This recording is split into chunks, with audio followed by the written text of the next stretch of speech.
7,644 kilometers. That's how far the border stretches between Kazakhstan and Russia. The second longest land border on Earth.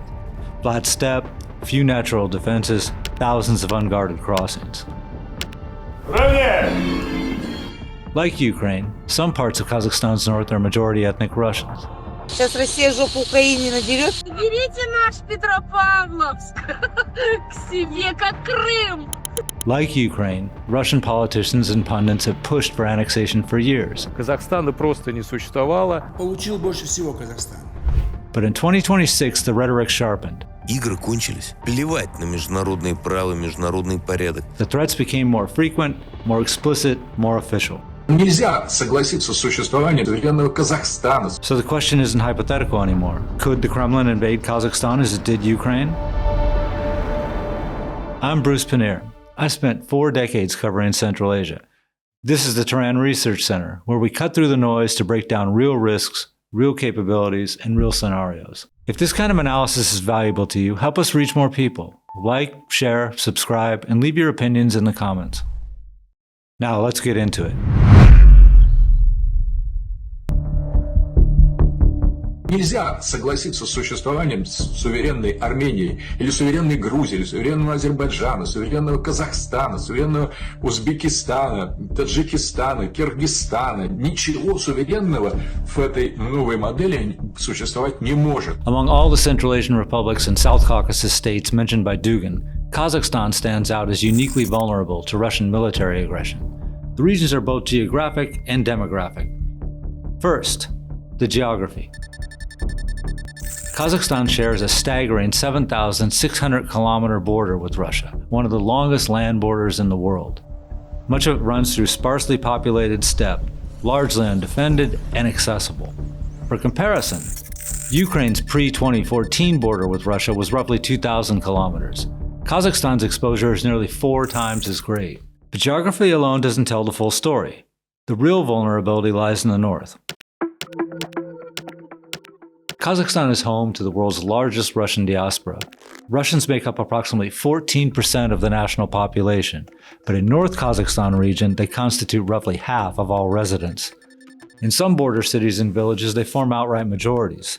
This demographic reality creates what military analysts call a pretext zone, territory where Russia could claim, as it did in Crimea and Donetsk, to be protecting Russian-speaking populations. Вот эта перманентная агрессивная риторика с российской стороны в отношении Казахстана, она проводит очень плодотворную работу по перепрограммированию общественного сознания и общественного мнения Казахстана и увеличивает скепсис в отношении союзных проектов с Россией и поэтому такой центр тяжести электората двигается в сторону диверсификации военно-политических союзов.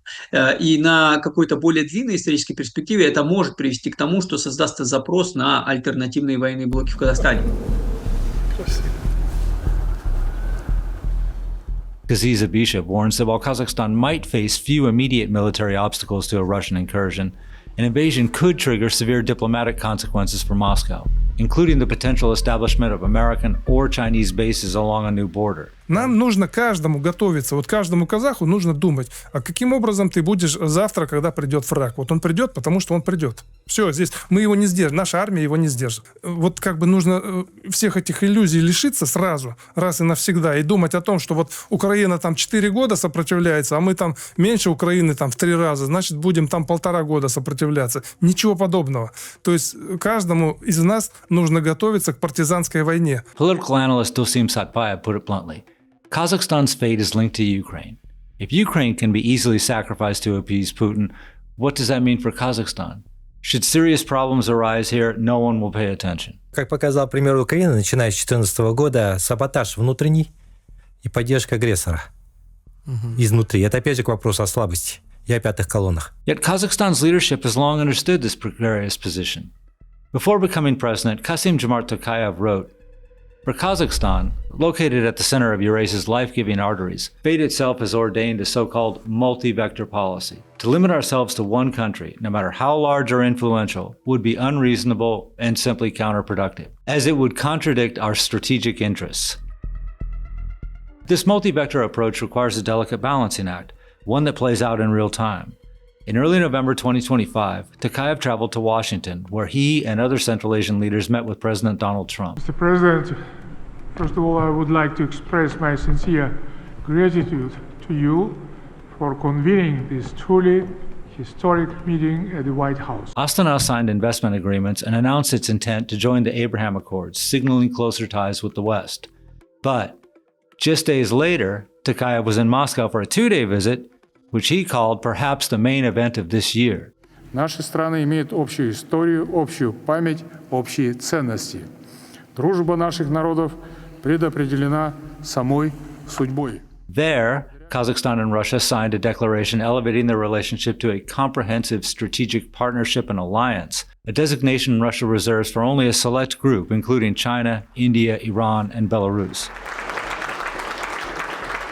The visit produced 13 additional agreements covering everything from space cooperation to Russia's Rosatom building Kazakhstan's first nuclear power plant. Russia remains Kazakhstan's second largest trading partner, with nearly $30 billion in bilateral trade and $4 billion in foreign direct investment, a quarter of all investment flowing into Kazakhstan. This is multi-vectorism in practice. Engage with Washington while reassuring Moscow. Kazakhstan refuses to recognize the Russia-backed separatist territories in Ukraine, calling them quasi-state entities. Мы не признаем ни Тайвань, ни Косово, ни Южная Абхазия. Этот принцип будет применен и в отношении квазигосударственных территорий, коими, на наш взгляд, являются Луганск и Донецк. Yet, maintains deep economic and political ties with the Kremlin. It's a tightrope walk designed to preserve sovereignty without triggering the very aggression it seeks to avoid. To understand why Dugin and Solovyov's comments resonated so deeply, we need to look at the pattern of Russian claims to Kazakh territory, a pattern stretching back over a century. The Russian presence in Kazakhstan intensified in the 18th century, when the fragmented Kazakh Khanate sought protection from St. Petersburg. What began as protection became control. By the 19th century, the Russian Empire was building forts and settlements, seizing land, crushing Kazakh resistance, most famously in Kenesare Kasimuli's mid-19th century rebellion. But the demographic transformation truly accelerated in the Soviet era. While many know about Holodomor, the mass starvation in Ukraine during the 1930s, few realize that Soviet collectivization killed, according to some estimates, over 40% of Kazakhstan's population in what Kazakhs call a sharshilik. Then Joseph Stalin deported entire ethnic groups to Kazakhstan, treating it as the Soviet Union's dumping ground for minorities deemed unloyal. Освоение целинных земель, поднятие урожая, поднятие, так сказать, создание условий, так сказать, получения в изобилии продуктов питания и ширпотреба. In 1954, Nikita Khrushchev launched the Virgin Lands campaign, recruiting hundreds of thousands of Russian and Ukrainian farmers to plow northern Kazakhstan's steppe. The results were staggering. In 1897, Kazakhs made up 82% of the population and Russians just 10%. After Asharshilik and the Virgin Lands campaign, Russians comprised over 40%, while Kazakhs had dropped to just 30%, a minority in their own homeland. In the 1960s, Khrushchev proposed something even more radical, dissolving the Kazakh Soviet Socialist Republic entirely into Russia and renaming it the Virgin Lands Territory. Kazakh SSR chairman Jumabek Tashenov openly opposed the plan, a stance that cost him his job but prevented the handover.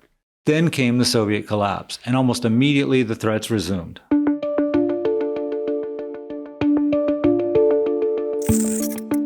In September 1991, just as Kazakhstan was declaring independence, tensions exploded in Ural, also known as Uralsk, in the country's northwest.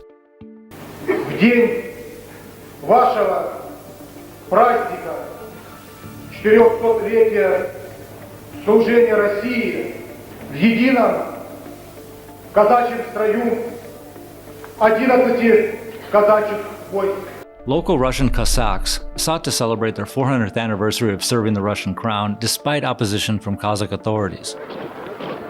According to Orunbay Jakibayev, a leader of the Kazakh Azat movement, some Cossacks had undergone secret military training and formed brigades, and here's the most chilling detail. Najmuddin Eskaliev, then leader of the Ural region, reported that a column of Russian tanks under General Albert Makashev waited at the border, ready to assist if violence broke out. Crisis was contained, but it wasn't an isolated incident.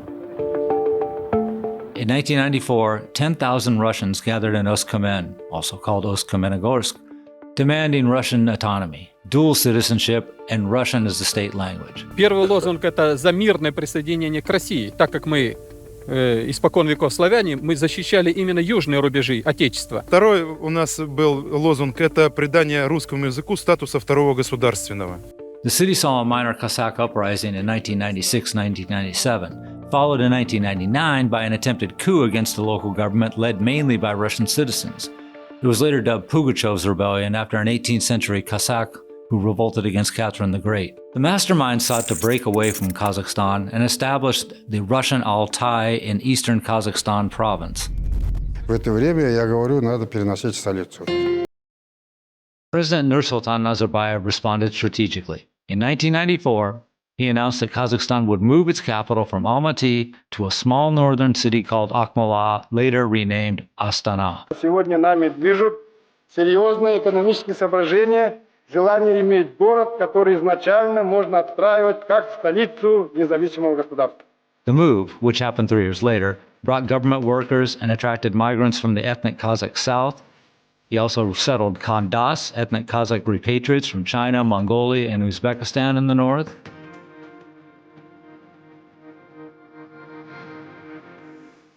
The strategy worked. The ethnic Kazakh population has increased from 44% at independence to 66% in 2024, while many Russians immigrated due to limited opportunities and harsh conditions. Throughout the post-Soviet period, Russian politicians have repeatedly questioned Kazakhstan's right to exist. Казахстана просто не существовало, Северный Казахстан вообще не был заселен. In 2020, Duma Deputy Vyacheslav Nikonov claimed Kazakhstan's north was historically uninhabited and the south was given as a gift by the Soviet Union. As I noted in an article for RFARL, those weren't fringe sentiments. They reflected a persistent pattern among Russian officials. Там должен быть русский во главе этой республики, или премьер-министр русский, или руководитель парламента должен быть русский. The late ultranationalist Vladimir Zhirinovsky, originally from Almaty, proposed annexing Kazakhstan outright. Это наша граница, это наша территория, это наши заводы, это для меня родная земля. Это с 200 лет русские там пахали и пахали, и сейчас там 10 миллионов русских там. Их нельзя бросать. Famed Soviet dissident Alexander Solzhenitsyn wrote that Russia could take northern Kazakhstan, and political activist Edward Limonov was jailed in 2001 on charges of plotting a coup there. Then came the moment that changed everything. Following Russia's 2014 annexation of Crimea, Vladimir Putin said ominously, Назарбаев очень грамотный руководитель. Он же создал государство на территории, на которой государства не было никогда. У казахов не было государственности никогда. Он ее создал. The annexation of Crimea and Russian-backed separatism in Donetsk and Luhansk weren't distant events for Kazakhstan. They were a preview. Если та или иная республика вошла в состав Советского Союза, но получила свой багаж огромное количество российских земель, традиционных российских исторических территорий, а потом вдруг решила выйти из состава этого союза. Ну хотя бы тогда выходила с чем пришла, и не тащила бы с собой подарки от русского народа. Kazakh authorities immediately began incentivizing migration from south to north. From 2017 to 2024, this program settled 58,000 people in North Kazakhstan region.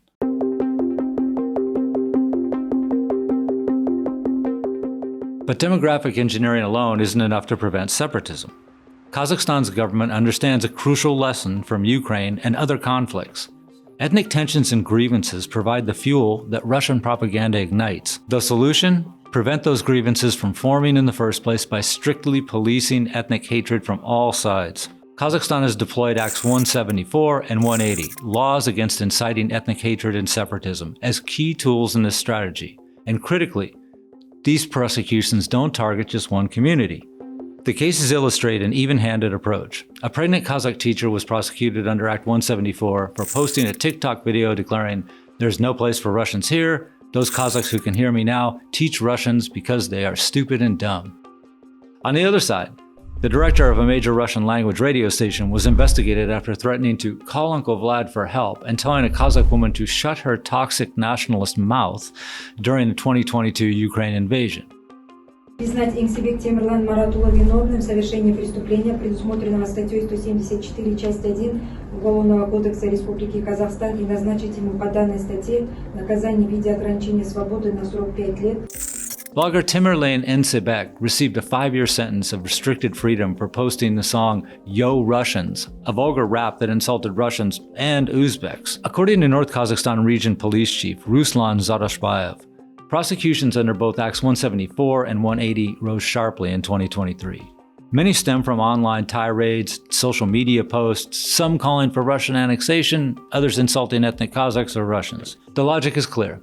By preventing ethnic hatred and inflammatory rhetoric on both sides, authorities aim to deny Russia the social tensions it could exploit as a pretext for intervention.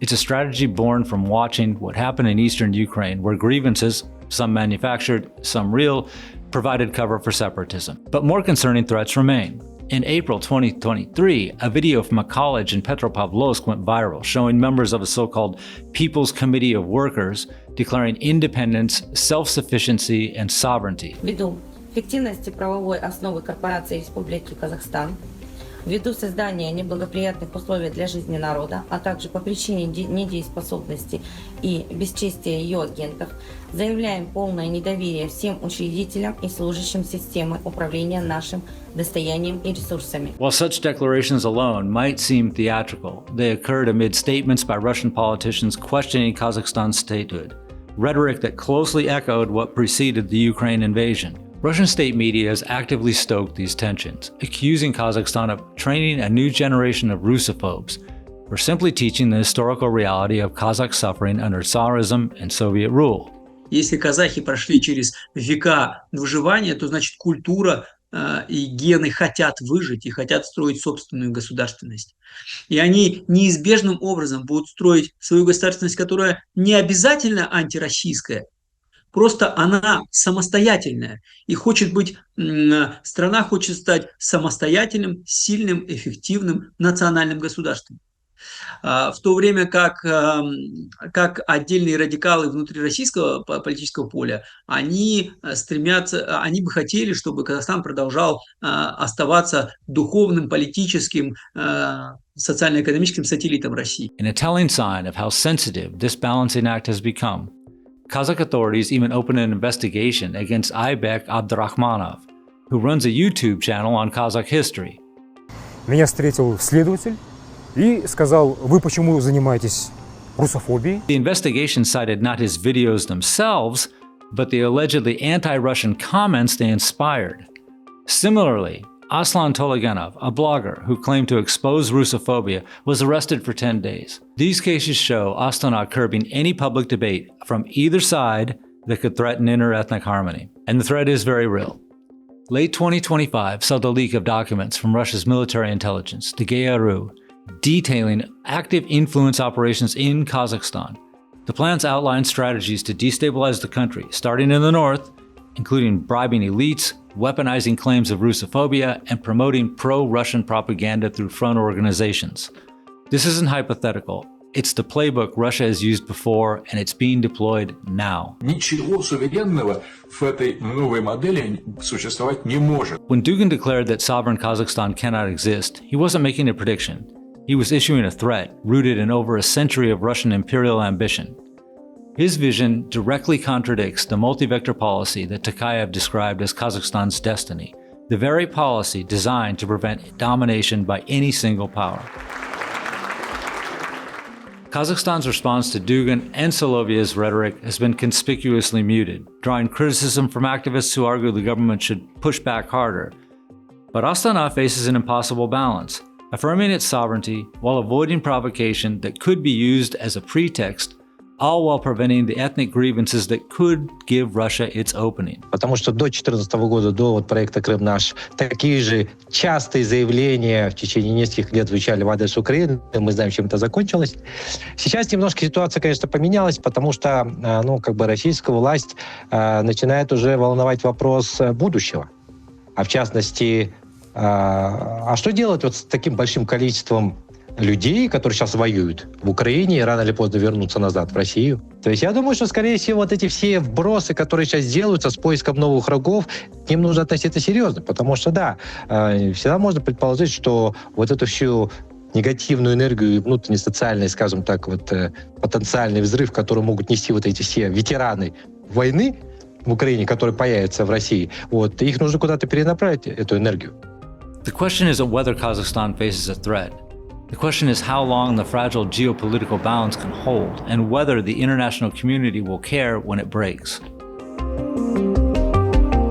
If this kind of analysis is valuable to you, help us reach more people. Like, share, subscribe, and leave your opinion in the comments. Your opinions really matter to us.